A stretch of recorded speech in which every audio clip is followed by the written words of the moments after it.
अमेरिकी न्याय विभाग द्वारा जेल में बंद gangster Lawrence Bishnoi Punjab police के एसएचओ गुरिंदरजीत सिंह नागरा और अन्य लोगों पर संगठित अपराध, हत्या की साजिश, रंगदारी और आपराधिक रैकेट चलाने जैसे गंभीर आरोप लगाए जाने के बाद उनके संभावित प्रत्यर्पण को लेकर चर्चा तेज हो गई है।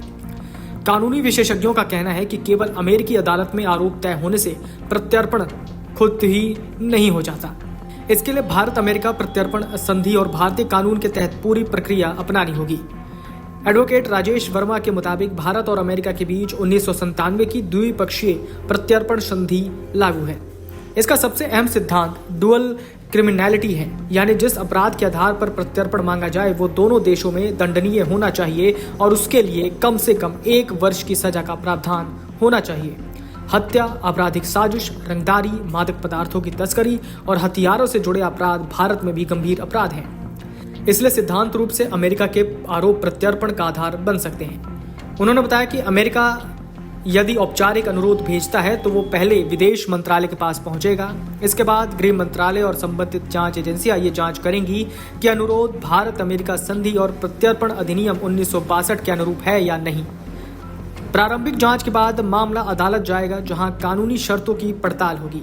अदालत की राय के बाद भी अंतिम निर्णय केंद्र सरकार ही लेगी और जरूरत पड़ने पर अतिरिक्त शर्तें या राजनयिक आश्वासन भी मांग सकती है। एडवोकेट वर्मा के मुताबिक लॉरेंस बिश्नोई का मामला सबसे अलग है, क्योंकि वो पहले से भारत की न्यायिक हिरासत में है और उसके खिलाफ विभिन्न राज्यों में हत्या, रंगदारी और संगठित अपराध के कई मामले लंबित हैं। प्रत्यर्पण अधिनियम 1962 के तहत भारत सरकार को यह अधिकार है कि यदि किसी आरोपी के खिलाफ देश में मुकदमे लंबित हों या उसे सजा भुगतनी हो तो उसका प्रत्यर्पण टाला जा सकता है। ऐसे में भारत पहले घरेलू मुकदमों का निपटारा कर सकता है। वहीं एसएचओ गुरिंदरजीत सिंह नागरा के मामले में स्थिति अलग हो सकती है।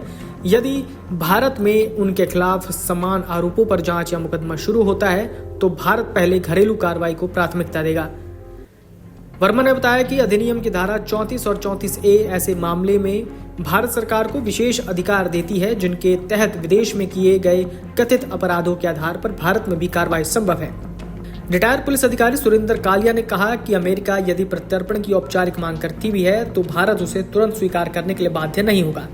प्रत्येक मामले की अलग कानूनी जांच होगी। विशेष रूप से लॉरेंस के खिलाफ लंबित मामलों को देखते हुए भारत पहले देश में चल रहे मुकदमों को पूरा कर सकता है। उन्होंने कहा कि 26/11 मुंबई हमले के आरोपी तहव्वुर राणा का मामला भी बताता है कि प्रत्यर्पण की प्रक्रिया लंबी और कई चरणों वाली होती है। ऐसे मामलों में अंतिम निर्णय भारतीय अदालतों की राय और केंद्र सरकार के विवेक पर भी निर्भर करता है। अगर आप ये वीडियो YouTube पर देख रहे हैं तो हमारे चैनल को सब्सक्राइब कर बेल आइकन दबाएं और Facebook पर देख रहे हैं तो हमारे पेज को लाइक करें।